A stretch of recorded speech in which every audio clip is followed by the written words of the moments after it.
Let's take a look at the NWA World Heavyweight title history in the magazines. What I want to do is I put together every champion from the NWA on the cover of a magazine with the title, in order from champion to champion, from the beginning, from the 40s all the way up to today.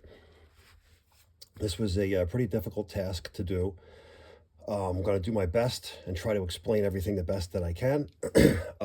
We also are going to cover the offshoots from the different companies that formed once they pulled from the NWA and went on their own. Not every one of them, just a couple early on, but let's see how we can follow this history and if I can make this make as much sense as possible. Okay, the first NWA World Champion, Orville Brown. This is a program from the Midwest in February 20th, 1949. And that's the first world champion. That's the first world champion's belt. Orville Brown. Orville Brown would drop the title to Lou Thesz. 1952, here's Lou on the cover of his first magazine, wearing the gold. Lou Thesz would drop the title to Whipper Watson. And here's a shot of Whipper with the title. This is a program from Houston.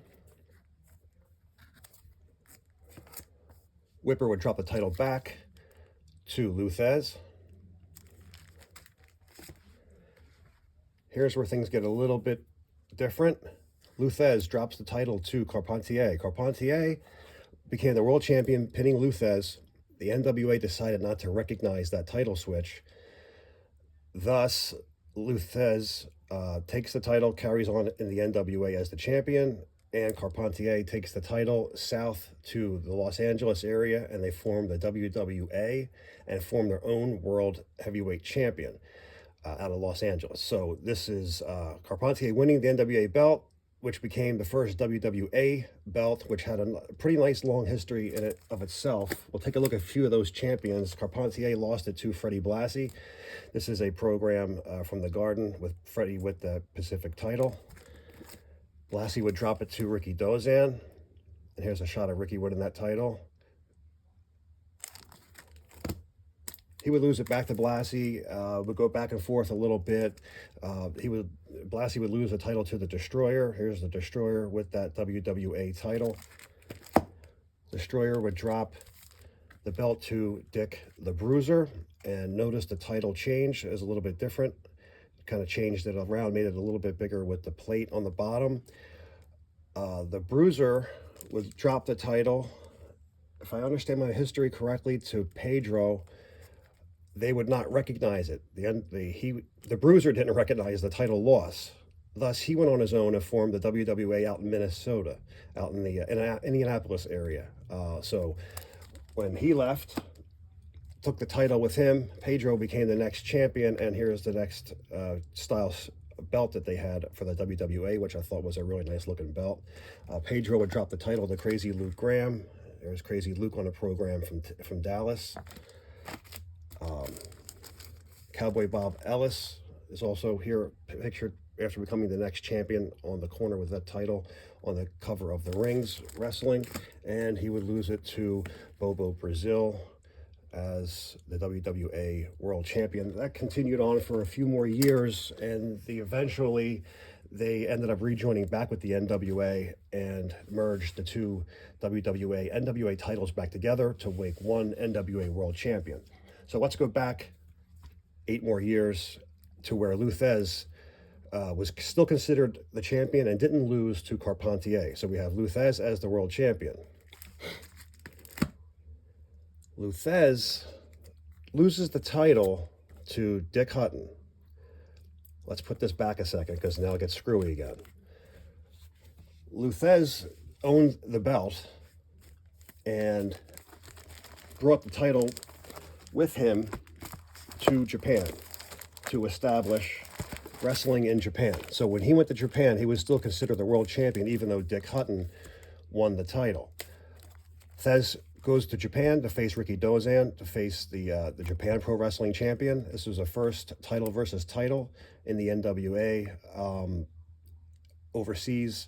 for the titles, and Ricky Dozan would take that title. This was in '57. This is a magazine cover showing that match before it happened, and this is a magazine from Japan, 1957, after the match had happened, when Ricky had won the title, establishing Japanese pro wrestling in Japan. Here's Ricky with the title, and he would be the champion up until his death.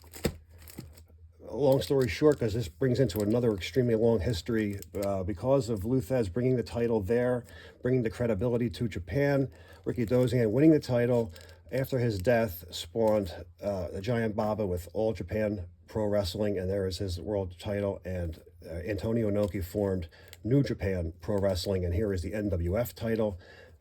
The NWF title is another video for all itself, for all the champions who held the NWF title. This would soon become part of the IWGP in 2000, was it?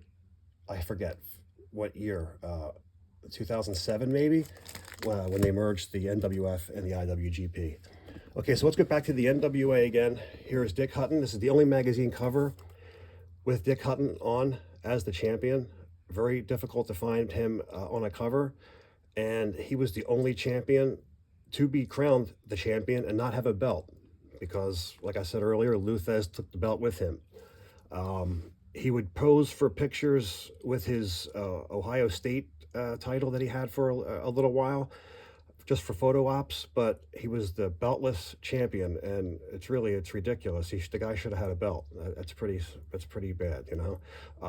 But so Dick Hutton would drop the title to Pat O'Connor. Pat O'Connor, of course, has the new style belt, the Crown Jewel, as it's called, and Pat O'Connor became the next world champion, beating Dick Hutton. Pat would drop the title to Buddy Rogers, one of my faves. Buddy Rogers, what a great looking magazine, what a great looking cover. I mean, it just does not get much better looking than this cover right here. Buddy's history speaks for itself. Buddy Rogers, the next world champion. Buddy Rogers would lose the title to Lou Thesz. At this point, Vince McMahon Sr. approached Stanley Weston of the London Publishing Company's magazines and asked to please do not publish the title loss to Rogers, because I'm still booking him as champion in the Northeast. Stanley went ahead and put the article out anyway, and thus started the WWF. Rogers was still going out as the world champion with his NWA US title, defending it, but now the newly formed WWF, and you guys know the history on that, so there's no reason to really go into that. We Bruno Sammartino, Ivan Koloff, Pedro Morales, the list goes on. So Lou Thesz back in front at the NWA. He would then drop the title to Gene Kiniski. There's a shot of him on the cover of Gong on December 1970. Kiniski would drop the title to Dory Funk Jr. And here's a great shot of Dory on the cover with the title, the Crown Jewel, on a 1972 January issue of Gong Japan.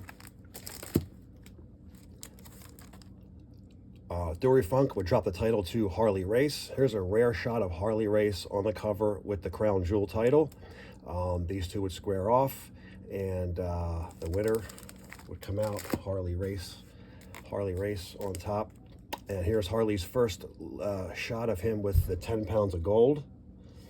And you notice it's red. The original 10 pounds of gold was red. It was like a velvety type of material. It wasn't leather. There was leather underneath of it.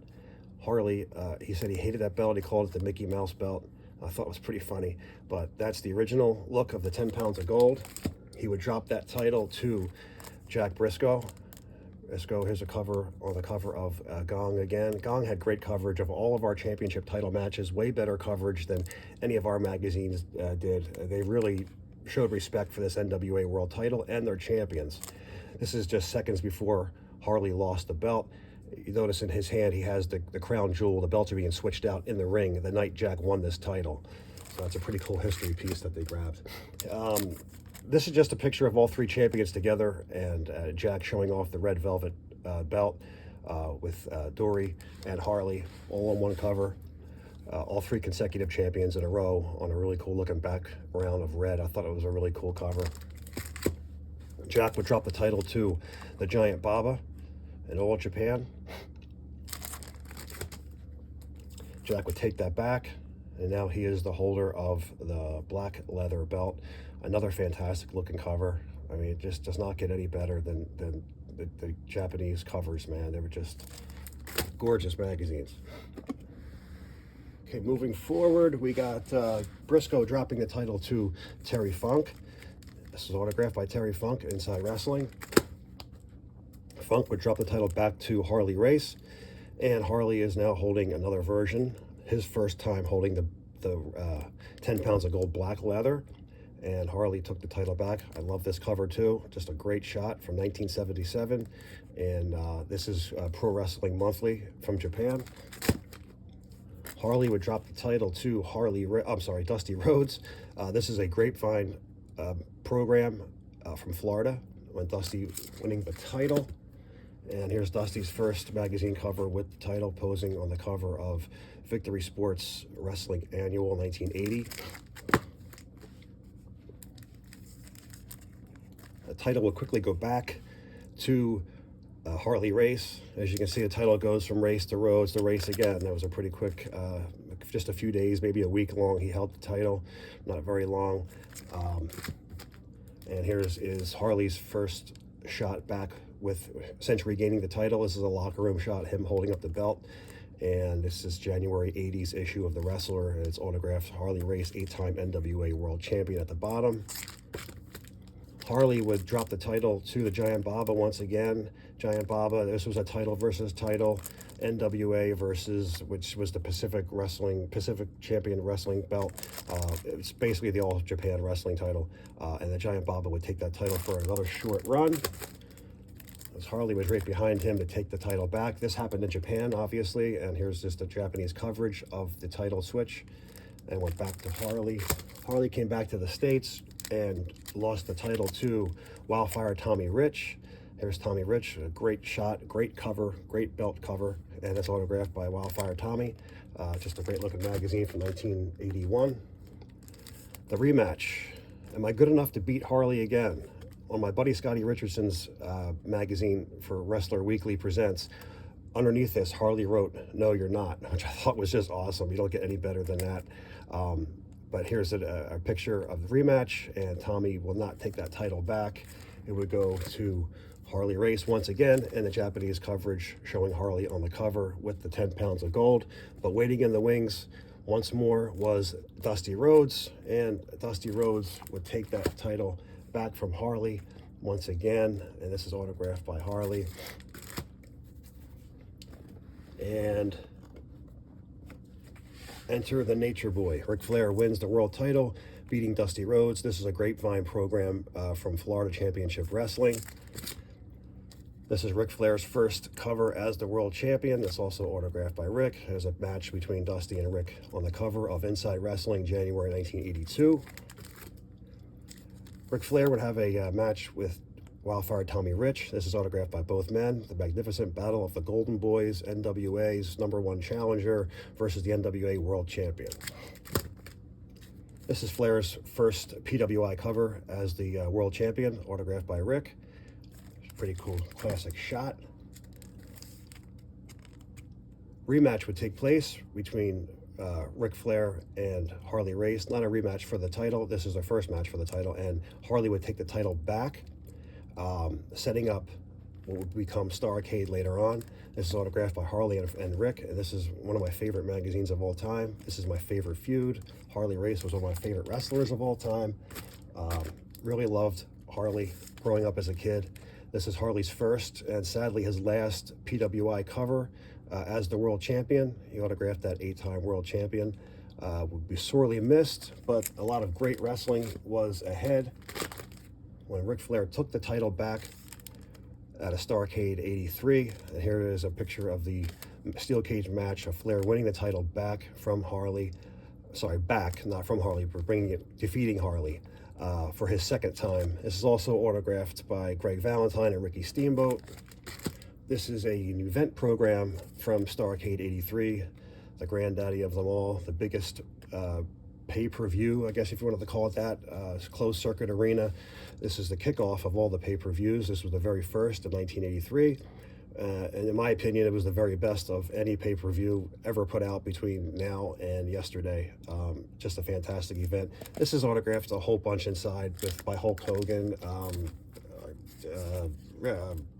Trying to think who else was in there. Jimmy Valiant, Greg Valentine, and I think 2 others. There's also a ticket stub from the event. So Starrcade 83, the program. Here is Rick with his second chance at greatness. Some say this is their absolute favorite magazine cover of all time. It's a great cover, and Rick with the gold, autographed by Rick. It's just his second shot of the NWA, and that's just a great shot. Rick would drop the title to Kerry Von Erich down in Texas. Kerry would hold the title for a short time. Here's Kerry's first shot after winning the title in the ring. Kerry would be on more magazine covers with that belt than any other wrestler who held it for that short of a time period. He was on so many magazine covers with that belt. Kerry would drop the title to Ric Flair in Japan. Here's a shot of Rick winning the title back in Japan in the ring after that event. Some people think this is from the match with Rick Martel. It wasn't. The match with Rick Martel and Flair happened later on, and Flair was a bloody mess in that match, and you can see Flair wasn't bloody. All the coverage of the Flair Martel title versus title is in this issue of Gong, Invitation to the Ring.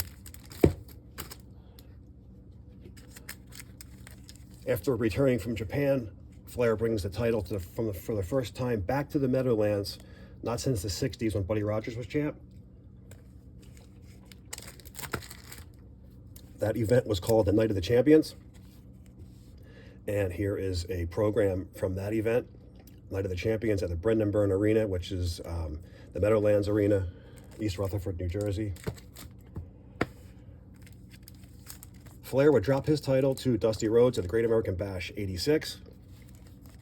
And this is our first look at the big gold on the cover of a magazine, and it was held by Dusty Rhodes. And yes, this was at Bash 86, and this is a program of the event of the Great American Bash 86. Absolutely love the Great American Bash 86. It's right there, equal with Starrcade 83 to me. Flair would eventually beat Dusty back by the end of the tour of the Bash. I think by the last weekend, Flair would take the title back, and this is him on the cover. From here on out, the magazines started to get the change. We're up to late 86, beginning of 87, and the magazines it became really difficult to find a magazine with a champion on the cover. It was difficult to find a good magazine cover, period. The whole landscape of the magazines changed. They started putting out photoshopped collages of 10, 12 different faces, as many as they could squeeze on a cover of a magazine to make a sale. Gone was the single person by himself with the title, or 2 wrestlers by themselves. It became very rare to see that, and that's where I kind of lost my interest. So finding magazines with champions got a lot harder from this point on. I believe that's the last time Flair will pose by himself on the cover for quite some time. So that's 86. Let's see where it is when he comes back with the title. Flair would drop the title to Ronnie Garvin. This is autographed by Ronnie Garvin. It's a pretty nice shot. PWI, of course, would still hold photo shots of wrestlers with just one person on the cover, which was still pretty good. But later on, of course, that would all change. Ricky Steamboat would take the title in 89. This is autographed by Ricky Steamboat. I notice how he doesn't have the dragon here, which I like very much because I hated that dragon part. Flair would get the title back. He would lose it to Sting, in my opinion, the worst champion of them all. That would set up a match between the IWGP heavyweight champion, Dragon Fujinami, and Ric Flair, NWA World Champion, at the Tokyo Dome. This was big news in Japan. It was not big news in America. America probably just basically snubbed their nose up at it. The NWA was going through some changes. The WCW was about to take over, and the company was on a downswing. The NWA still tried carrying forward. It was very respected in Japan. It was still held as royalty over there, and this was going to be a huge title versus title matchup. Originally, it was going to be Vader and Flair. At the time, Vader was the IWGP champion. I have another magazine with Vader with that title and Flair together, but it never happened, so I didn't bother showing it. But this is a match between champion versus champion. Ric Flair would lose that title to Dragon Fujinami. Here he is on the cover of Monthly Pro Wrestling with IWGP belt and the NWA World Heavyweight title. First time the NWA title was lost in a title versus title merger. Here is a program from that event. This is the New Japan side, and this is the WCW side. Without opening up, it is huge. It's a monster of a program. There's some great photos inside. Like I said before, the Japanese really do it top notch. Everything they do was just professional. This is heavy, thick cardboard programming. Imagine, where do you put that under your seat? You know, it's an enormous program from that event. That's how big the event was to the people there. So after losing to Dragon Fujinami, Ric Flair would take the title back. And this would be Ric Flair's last PWI cover as the NWA World Champion. He would then take the title, leave, and things would get really screwed up from here. He would go to the WWF. He would go to the WWF, become the champion. And we have now a split. We have a split between the NWA and the WCW. One hand we have this, one hand we have this. Where do we go from here? I'll keep it in line with the NWA for right now. We'll come back to the WCW, what happens with their championships and where they wind up on the magazines. So, Ric Flair, like I said, left, became the WWF Heavyweight Champion. That left the NWA championless. A tournament was to be held in Japan called the G1 Climax #2. And the winner of the G1 Climax #2 would become the NWA World Champion at the same time. So this is a program from that G1 Climax event, and it's broadcasting all the money. It's showing, you know, the big gold. The winner of this will get the cash, will get the gold, the NWA Prestige. And that winner... Oh, this is a magazine from the covering the G1 Climax of all the coverage. If anyone was interested in looking for the magazine of the coverage, it's in, let's see if I can translate this, Gong Weekly, August 9th, 1992, of Gong Weekly. And the winner of the G1 Climax and the NWA World Championship was Masahiro Chono. Here he is on the cover of the New Japan Pro Wrestling magazine, volume number 82. Great shot. This comes with a huge 24 by 36 poster of the same cover. I don't have it with me. It's folded, put away somewhere else. But he would become the next world champion, NWA World Champion. Here is Chono on the cover with that championship. It's also signed by Chono. And he would have a title versus the Great Muta. Great Muta at the time was the greatest 18 and the IWGP World Heavyweight Champion versus the NWA World Champion. And this is a magazine from New Japan Pro Wrestling covering that match. And the winner of the match would be the Great Muta. Great Muta was not on any cover with the NWA World title. He's on plenty of covers with the IWGP belt, but not both of them or one. So this is an 8x10 of the Great Muta. Nobody really discussed this or covered it in the States. At the time, the NWA was, like I said, on a downswing, and hardly any coverage was mentioned about that title change. Sadly enough, the next champion who beat Muta would be Barry Windham. Here's Barry on the bottom of a WCW poster magazine full of posters with Barry with the title. It's the only shot of Barry with the belt. I wish he would have gotten more credibility. He was such a great wrestler, a great star, and he deserved to be the NWA champion over Sting, over Luger, over a lot of them. And it's a shame that he got it so late and didn't get it the credit that he deserved. He was never on a magazine cover with the belt, but here is an 8x10 of Barry signed with the big gold. That would set up a match with Flair returning back home to the WCW, NWA area, and he would beat Barry Windham for the NWA World Title. This is Pro Wrestling Illustrated Weekly. It was just basically a newspaper that was sent out to subscribers as an extra, and it went out weekly, not monthly like the magazine. So this was the only coverage with him, and he has the title back again. Flair would drop that title once again. Now it's no longer considered NWA. Now they're calling it the WCW International Heavyweight Championship. NWA withdrew, went another way. We're going to come back to that in a minute. WCW International went to Rick Rude. This is a cover with him, not signed by Rick. It is by the Nasty Boys, Dustin Rhodes, Sting, and Vader is signed on this Fall Brawl issue of WCW magazine. The magazine would the title would change a few more times. It would change again in Japan. It would go back to Rick Rude once again, and then Sting would take it one more time. Sting's holding the title here in this issue of Inside Wrestling. Let's slide this over for a second. We're going to put the NWA on pause. Now, there was a split. WCW went one way, NWA went another way. So WCW, after Flair went to the WWF, had a match at the Great American Bash, Barry Windham versus Lex Luger, and Lex would take the title. Lex is his first cover shot with him with the belt. Waiting in the wings for it was Sting. He was the U.S. champ at the time. Here comes the match with Sting and Luger at Super Brawl. Here's Sting with the world title on the bottom. Sting would drop the title to Vader. Very, very hard to find Vader on the cover with a magazine. It doesn't really exist. There's one, and I have it, but I'll show it to you in a second. But this is autographed by Vader and Sting from their title change. And this is also signed by Medusa. Due to a lack of magazine coverage with Vader with the belt, I have an 8x10 autographed by Vader.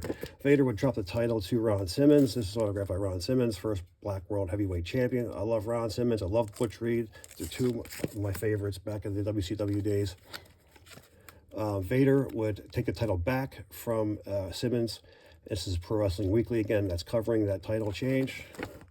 This is a super catalog. This is from Japan, and you got the only shot of Vader at the bottom with the title. The only magazine I've ever seen him on the cover with the WCW belt. He never wore the belt because the belt never fit around his waist, so he always either had Harley Race carry it or he had it over his shoulder. Vader would drop the title to Ric Flair. This is his first WCW title, and if you remember where we left off, Sting was the WCW International Champion. So what do? We have a unification. Sting versus Flair. I believe it happened at a Super Clash or a Clash of the Champions, something like that. I really wasn't watching it back then. And Flair would take the title back, and then the rest is history in the WCW title. As for the NWA, it would go to the ECW. Everyone knows what happened there. Shane Douglas held that title for a very short 5-minute interview, threw the title down, and declared the ECW. Yet another branch off. As you see, the many branch offs as we've had here throughout this entire video of companies forming and starting from the NWA. ECW was another one. Be that as it may, maybe 9 months involved with the NWA, who lost its potency. Nonetheless, it was still a member of the NWA, and it was still pulled away from the NWA and the history. So, excuse me. A tournament was held, and let's see. Chris Candido won the title for a very short time. The much better choice, of course, in my opinion, was Dan the Beast Severn, multiple-time UFC champion. He showed respect to the NWA title. He held that title up in the ring at the Octagon after winning the UFC. He said he's attained more injuries winning this title than he ever has with any of these cage titles combined. And he always gave the NWA a ton of respect, showed a lot of respect to the title again. And in my opinion, he was a great champ, especially a great champ at that time. But the wrestling business had changed. Nobody cared about wrestling. They cared about cartoons and characters and stories and phony soap opera bullshit. And it's quite a shame. So this goes underground. It stays true to itself. It stays professional wrestling, and it stays out of the shadows because of it. And it's a shame. But nonetheless, the Japanese still showing respect to that coveted title of the NWA World Heavyweight Championship. The title will go on and change a couple of more times throughout the years. Cody Rhodes, I thought, who I'm not a fan of whatsoever at all, I just thought it was cool to pay the history and respect back to the father of becoming the world champion. He was also the IWGP U.S. champion at the time. He had both titles for a very short reign before dropping the title back to Nick Aldis. I wish Nick Aldis was on a cover of a magazine because he would look great with it. But there it is. The continuation of the NWA will continue to move on. But this is the most complete history of the NWA, the WWA. I didn't get into the AWA from this. I could have. Vern just took the title when he was the U.S. champ and took Pat O'Connor, recognized him as champ. But, you know, everyone knows these stories already. So and it wasn't hardly any coverage of the AWA, hardly at all back then. So there it is, the history of the NWA World Heavyweight title in the magazines, in the media, in the programs. Hope you enjoyed it.